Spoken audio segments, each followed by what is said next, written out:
Nilambur MLA PV. Anwar അല്പസമയത്തിനകം രാജിവെക്കും. Speaker എ.എൻ. ഷംസീറിനെ കണ്ട് രാജിക്കത്ത് കൈമാറും. തൃണമൂൽ കോൺഗ്രസിന്റെ സംസ്ഥാന കോർഡിനേറ്ററായി നിയമിച്ചതിന് പിന്നാലെയാണ് രാജിക്കുള്ള നീക്കം. പാർട്ടിയുടെ സംസ്ഥാന നേതൃത്വത്തിലേക്ക് വൈകാതെ തന്നെ അൻവർ എത്തുകയും ചെയ്യും. V അരുണും CV. അനുമോദും ഏറ്റവും പുതിയ വിവരങ്ങളുമായി. അരുൺ, പാർട്ടിയുടെ സംസ്ഥാനതല നേതൃത്വത്തിലേക്ക് എത്തിയാൽ കൂറുമാറ്റ നിരോധന നിയമപ്രകാരം അയോഗ്യത വരും. LDF-ന് ഇപ്പോൾ യാതൊരു കരുണയുമില്ല അൻവറിനോട്. അത്ര കണ്ട് അൻവർ അവരുമായി കൊമ്പ് കോർത്തിട്ടുണ്ട്. ആ സാഹചര്യത്തിൽ ഇതൊക്കെ മുൻകൂട്ടി കണ്ടാണോ ഇപ്പോൾ ഒരു രാജിയിലേക്ക്, വളരെ വളരെ പ്രധാനപ്പെട്ടതാണ് MLA പദവിയെങ്കിൽ പോലും ആ രാജിയിലേക്ക് അൻവർ എത്തുന്നത്?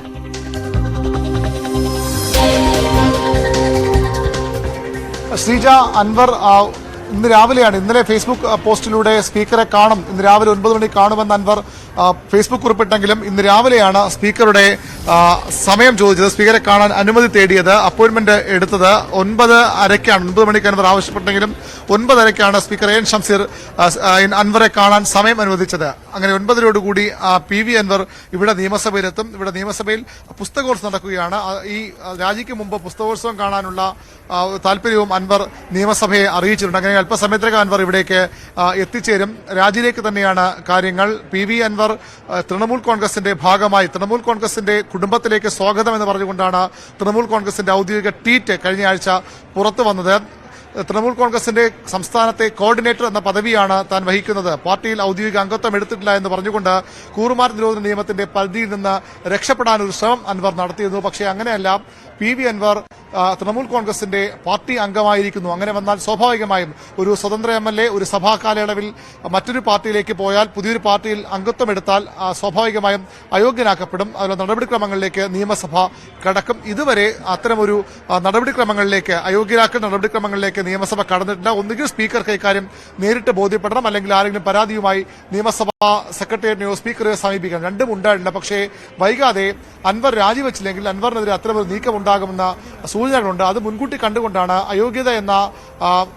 അയോഗ്യത ഒഴിവാക്കാൻ അൻവർ ഇത്തരമൊരു നീക്കം നടത്തുന്നത്. രാജിവെച്ചാൽ സ്വാഭാവികമായും അവിടെ ഒരു ഉപതെരഞ്ഞെടുപ്പ് നടത്തുന്ന കമ്മീഷൻ തീരുമാനിച്ച ഉപതെരഞ്ഞെടുപ്പിലേക്ക് പോകേണ്ടി വരും. അല്ലെങ്കിൽ അടുത്ത നിയമസഭാ തെരഞ്ഞെടുപ്പിൽ അൻവറിന് വീണ്ടും മത്സരിക്കാം. പക്ഷേ അയോഗ്യനാക്കപ്പെട്ടാൽ അടുത്ത തെരഞ്ഞെടുപ്പിലും അൻവറിന് മത്സരിക്കാൻ കഴിയില്ല. അത് തിരിച്ചറിഞ്ഞുകൊണ്ടാണ് അൻവർ ഒരു മുഴം മുന്നേ എറിയുന്നത്. അൻവർ ഇന്ന് രാജി സമർപ്പിക്കും. 9:30-ക്ക് അൻവർ നിയമസഭയിലെത്തി എൻ ഷംസീറിന്റെ സ്പീക്കർക്ക് രാജിക്കത്ത് കൈമാറും. അതിനുശേഷം മാധ്യമങ്ങളെ കാണുമെന്നും അറിയിച്ചിട്ടുണ്ട്. നമുക്കറിയാം, നിരവധി ട്വിസ്റ്റുകൾക്ക് ഒടുവിലാണ് നമ്മുടെ തലക്കെട്ട് സൂചിപ്പിച്ച പോലെ നാടകാന്തം രാജി എന്ന് തന്നെ പറയണം. കാരണം നിരവധി നാടകങ്ങൾ പി.വി. അൻവറുമായി ബന്ധപ്പെട്ട് കേരള രാഷ്ട്രീയം കണ്ടതാണ്. CPM-ലെ തിരുത്തൽ ശക്തിയായി മാറാൻ വർഷങ്ങളോളം, ഏതാണ്ട് 8 വർഷത്തിലേറെ CPM-ൽ മുഖ്യമന്ത്രി പിണറായി വിജയന്റെ വാഴ്ത്തുപാട്ടുകാരനായിരുന്ന പി.വി. അൻവർ വളരെ പെട്ടെന്ന് പിണറായി വിജയനെ തന്റെ ശത്രുപക്ഷത്ത് പ്രതിഷ്ഠിക്കുകയായിരുന്നു. അത് CPM-ലെ മുഖ്യമന്ത്രിക്കെതിരല്ല, CPM-നെതിരല്ല, സർക്കാരിനെതിരല്ല, CPM-ലെ തിരുത്തൽ ശക്തിയായി മാറാൻ താൻ ലക്ഷ്യമിടുന്നുവെന്ന ഒരു തോന്നലുളവാക്കിക്കൊണ്ട് ഒരു ഘട്ടത്തിൽ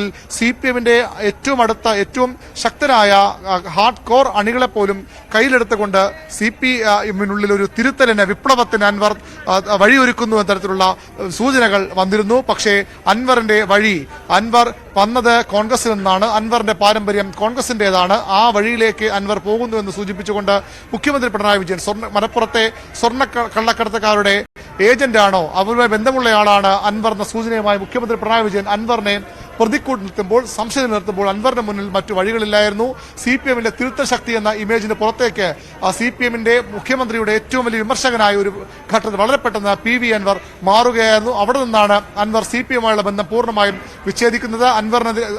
CPM-നെതിരെ അൻവർ പൊതുയോഗം വിളിക്കുന്നു. CPM നിലമ്പൂരിൽ പൊതുയോഗം വിളിച്ച് അൻവറിനെതിരെ ശക്തമായ ഭാഷയിൽ വിമർശനവുമായി സംസ്ഥാന സെക്രട്ടറി അടക്കമുള്ള നേതാക്കൾ, മുഖ്യമന്ത്രി ഉൾപ്പെടെ നേതാക്കൾ അൻവറിനെതിരെ രംഗത്ത് വരുന്നു. അങ്ങനെ പൂർണ്ണമായും CPM-ന്റെ സൈബർ അണികളുടെ, സൈബർ പോരാളികളുടെ ഇഷ്ട പേരായിരുന്ന പി.വി. അൻവർ അവരുടെ ശത്രുപക്ഷത്തേക്ക് മാറുന്നു. സാമൂഹ്യ മാധ്യമങ്ങളിൽ വലിയ സ്വാധീനമുണ്ടായിരുന്ന, വലിയ സ്വീകാര്യതയുണ്ടായിരുന്ന പി.വി. അൻവർ CPM-ന്റെ സൈബർ പോരാളികളുടെ നമ്പർ 1 ശത്രുവായി മാറുന്നു. അവിടെ നിന്നിട്ട് അങ്ങോട്ടാണ് മറ്റു വഴികൾ അൻവർ തേടി തുടങ്ങിയത്.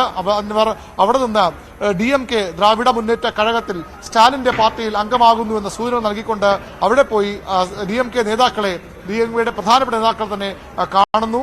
അവിടെ നിന്നും അൻവർ പിന്നീട് DMK എന്നൊരു മറ്റൊരു പാർട്ടി സംസ്ഥാനത്ത് ഉണ്ടാക്കുന്നു.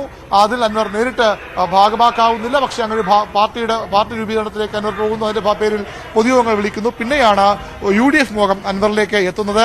അൻവർ കോൺഗ്രസുകാരനായിരുന്നു. കെ സുധാകരൻ എന്ന KPC അധ്യക്ഷന്റെ ഇഷ്ട അനുയായിയായിരുന്നു. അതുകൊണ്ട് തന്നെ കോൺഗ്രസിലേക്ക് പോകാനുള്ള വഴികൾ തേടുന്നു. അവിടെ കോൺഗ്രസിന് അപ്പുറത്തേക്ക് ലീഗുമായുള്ളൊരു ബന്ധവും അൻവർ ആ സാധ്യതകൾ പ്രയോജനപ്പെടുത്തുന്നു. ലീഗ് അൻവറിനെ സ്വാഗതം ചെയ്യുന്നു. അൻവർ ലീഗിലേക്ക് UDFിലേക്ക് വരണം എന്ന തരത്തിൽ ചർച്ചകൾ നടക്കുന്നു. അതിനൊടുവിലാണ് മറ്റൊരു ടെസ്റ്റ് കൂടി, മറ്റൊരു നാടകം കൂടി PV അൻവറിന്റെ ഭാഗത്തുണ്ടാകുന്നത്. നിലമ്പൂരിൽ നിന്ന് അൻവർ പിന്നെ പൊങ്ങിയത് കൊൽക്കത്തയിലാണ്. TMCയുടെ തൃണമൂൽ കോൺഗ്രസിന്റെ ആസ്ഥാനത്താണ്. അവിടെ TMCയുടെ സംസ്ഥാന കോർഡിനേറ്റർ എന്ന പദവിയിൽ നിയമിക്കപ്പെടുന്നു. അതിനുശേഷം മമതാ ബാനർജി ഇന്നലെ കാണുന്നു. ആ കൂടിക്കാഴ്ചയിലാണ് അൻവർ നിലമ്പൂർ MLA ആയി നിന്നുകൊണ്ട് ഒരു പോരാട്ടം നടത്തിയാൽ പോരാ, TMCയുടെ കോർഡിനേറ്ററെ മാത്രം തന്നാൽ പോരാ, TMCയുടെ നേതൃത്വത്തിലേക്ക് അൻവർ വരണം, TMCയുടെ അംഗമായി അൻവർ വേണമെന്ന നിർദ്ദേശം മമതാ ബാനർജി നൽകുന്നു. അങ്ങനെയെങ്കിൽ അൻവറിന് മുന്നിൽ മറ്റു വഴികളില്ല. അൻവർ TMCയിൽ കോർഡിനേറ്ററെ വന്നപ്പോൾ തന്നെ അൻവറിനെതിരെ അയോഗ്യതയുമായി ബന്ധപ്പെട്ട നീക്കങ്ങൾ CPMന്റെ ഭാഗത്ത് തുടങ്ങിയിരുന്നു. ആ അപകടം അൻവർ തിരിച്ചറിയുന്നു. ആ അപകടം തിരിച്ചറിഞ്ഞുകൊണ്ടാണ് PV അൻവർ ഇപ്പോൾ ഏതാനും മിനിറ്റുകൾക്കകം നിയമസഭയിലേക്ക് എത്തുന്നത്. 2 തവണ MLA ആയ നിയമസഭയിലേക്ക് PV അൻവർ എത്തുന്നു. 17-ാം തീയതി നിയമസഭയുടെ പുതിയ സെഷൻ ആരംഭിക്കാനിരിക്കുന്നു. നമുക്ക് ഇപ്പോൾ ലഭിക്കുന്ന വിശ്വസനീയ വിവരങ്ങൾ അനുസരിച്ച് PV അൻവർ ആ സെഷനിൽ MLA ആയി കേരള നിയമസഭയിൽ ഉണ്ടാകില്ല. ഇന്ന് 9:00 അദ്ദേഹം രാജിക്കത്ത് സ്പീക്കർ AN ഷംസീറിന് കൈമാറും. അങ്ങനെ നിലമ്പൂർ MLA ഇല്ലാത്ത മണ്ഡലമായി മാറും. പിന്നീട് ഉപതെരഞ്ഞെടുപ്പിലേക്ക് ഒരുപക്ഷെ പോകേണ്ടി വരും. ഉപതെരഞ്ഞെടുപ്പ് തീരുമാനിക്കേണ്ടതൊക്കെ തെരഞ്ഞെടുപ്പ് കമ്മീഷനാണ്. ഏതാണ്ട് 1.25 വർഷം ബാക്കിയുണ്ട് ഈ നിയമസഭയുടെ കാലാവധി അവസാനിക്കാൻ. സാധാരണഗതിയിൽ തെരഞ്ഞെടുപ്പ് നടക്കേണ്ടതാണ്. പക്ഷേ തെരഞ്ഞെടുപ്പ് കമ്മീഷന്റേതാണ് അതിന്റെ അവസാന വാക്ക്, അവസാന ടേക്ക്. ഏതായാലും PV അൻവർ നിലമ്പൂരിന്റെ മുൻ MLA മാറാൻ ഇനി മിനിറ്റുകൾ മാത്രം ബാക്കിയെന്ന് അപ്പോഴത്തേക്കും അവിടെ അൻവർ എത്തുമ്പോഴത്തേക്ക് ഞാൻ അരുണിലേക്ക് മടങ്ങിയെത്താം. CV അനുമോദ് മലപ്പുറത്ത് നിന്ന്.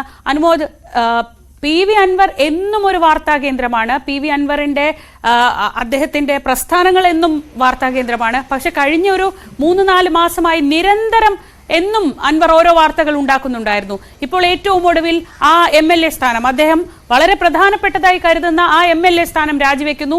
അത് അയോഗ്യത പേടിച്ചാണ്. പക്ഷേ പിന്നെ നിലമ്പൂരിൽ എന്താണ് PV അൻവറിന്റെ രാഷ്ട്രീയ ഭാവി?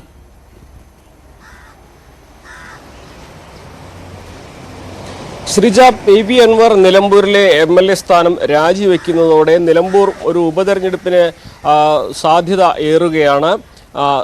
അന്തിമ തീരുമാനമൊക്കെ ഇലക്ഷൻ കമ്മീഷനാണ് പറയേണ്ടതെങ്കിലും ഇനിയും ഈ ഒരു നിയമസഭയുടെ കാലാവധി തീരുവാൻ 1.25 വർഷത്തിലധികം സമയമുള്ളതുകൊണ്ട് തന്നെ ഒരു തെരഞ്ഞെടുപ്പിൻ്റെ സാധ്യത തന്നെയാണ് നിലമ്പൂരിൽ കാണുന്നത്. അങ്ങനെയാണെങ്കിൽ ഒരുപക്ഷെ തദ്ദേശ ഭരണ തെരഞ്ഞെടുപ്പിനൊപ്പം തന്നെ നിലമ്പൂരിലും ഒരു ഉപതെരഞ്ഞെടുപ്പ് ഉണ്ടാകാനുള്ള സാധ്യതയാണ് ഉള്ളത്.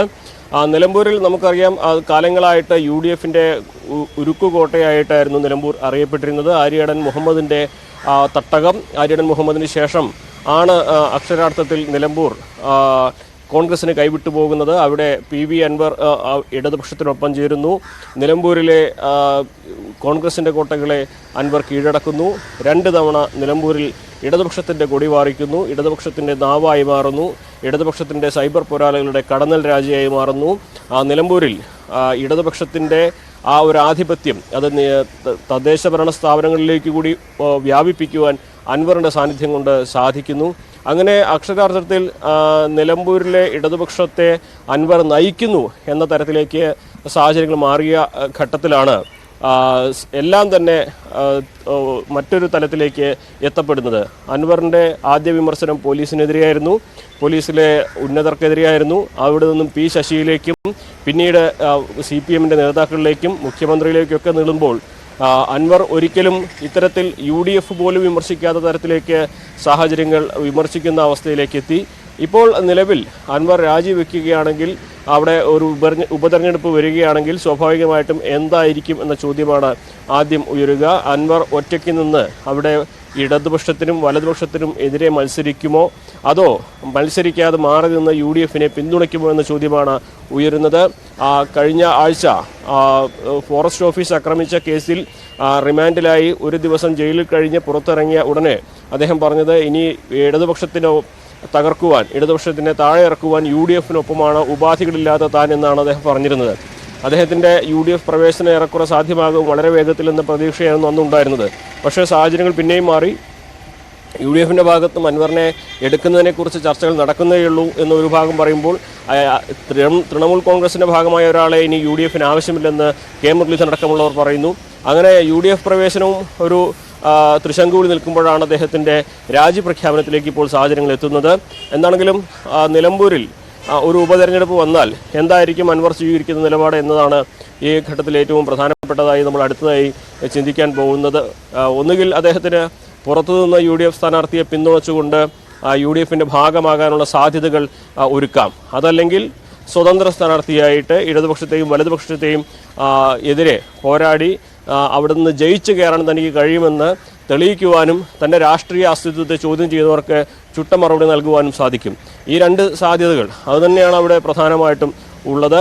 അതിനപ്പുറത്ത് മറ്റൊരു പറഞ്ഞു കേൾക്കുന്ന മറ്റൊരു കാര്യം, തൃണമൂൽ കോൺഗ്രസിന്റെ ഭാഗമാവുന്നതോടെ ഒരുപക്ഷെ അദ്ദേഹത്തിന്റെ രാജ്യസഭാ സ്ഥാനാർത്ഥിത്വം, രാജ്യസഭാ സീറ്റ് എന്നൊരു വലിയ വാഗ്ദാനവും ഉണ്ട് എന്നുള്ളതാണ്. അതൊരുപക്ഷെ അൻവർ ഒറ്റയ്ക്കല്ല, തൻ്റെ കൂടെ വിവിധ പാർട്ടികളിലെ അസംതൃപ്തരായ MLA-മാരും മറ്റ് നേതാക്കളും ഉണ്ട് എന്നൊരു തരത്തിലുള്ളൊരു കാര്യങ്ങളായിരിക്കും ഒരുപക്ഷെ തൃണമൂൽ നേതൃത്വവുമായി അദ്ദേഹം ചർച്ച ചെയ്തിട്ടുണ്ടായിരിക്കും. അങ്ങനെയാണെങ്കിൽ അവരെയെല്ലാം പ്രതിനിധീകരിക്കുന്ന നേതാവിൻ്റെ ഒരു അംഗീകാരം എന്ന തരത്തിൽ അദ്ദേഹത്തിൻ്റെ രാജ്യസഭാ സീറ്റ് വാഗ്ദാനം നൽകിയിരിക്കാമെന്നൊരു ചർച്ചയും നടക്കുന്നുണ്ട്. അങ്ങനെ പലവിധ സാഹചര്യങ്ങളാണ് ഇപ്പോൾ നിലമ്പൂരിൽ അൻവറിൻ്റെ ഈ രാജിയോടെ ഉണ്ടാകാൻ പോകുന്നത്.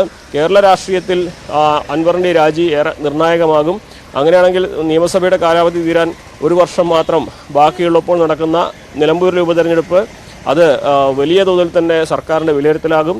അവിടെ UDF-ന് വീണ്ടും ജയിച്ചു കയറാൻ ഒരു സാഹചര്യം ഒരുക്കലാകും. അതല്ലെങ്കിൽ അൻവറിന് അവിടെ ഒറ്റയ്ക്ക് നിന്ന് കരുത്ത് തെളിയിച്ച് ഇടതുപക്ഷത്തെയും വലതുപക്ഷത്തെയും ഒരേപോലെ തന്നെ അവർക്ക് മുമ്പിൽ രാഷ്ട്രീയമായിട്ട് താൻ അടിത്തറ ഉണ്ടാക്കിയത് ഇങ്ങനെയാണെന്ന് പറയുവാനും അത് തൻ്റെ രാഷ്ട്രീയ ജീവിതത്തിൽ ഒരു പ്രധാനപ്പെട്ട നാഴികക്കല്ലാക്കി മാറ്റുവാനും സാധിക്കും. എന്നാണെങ്കിലും അൻവർ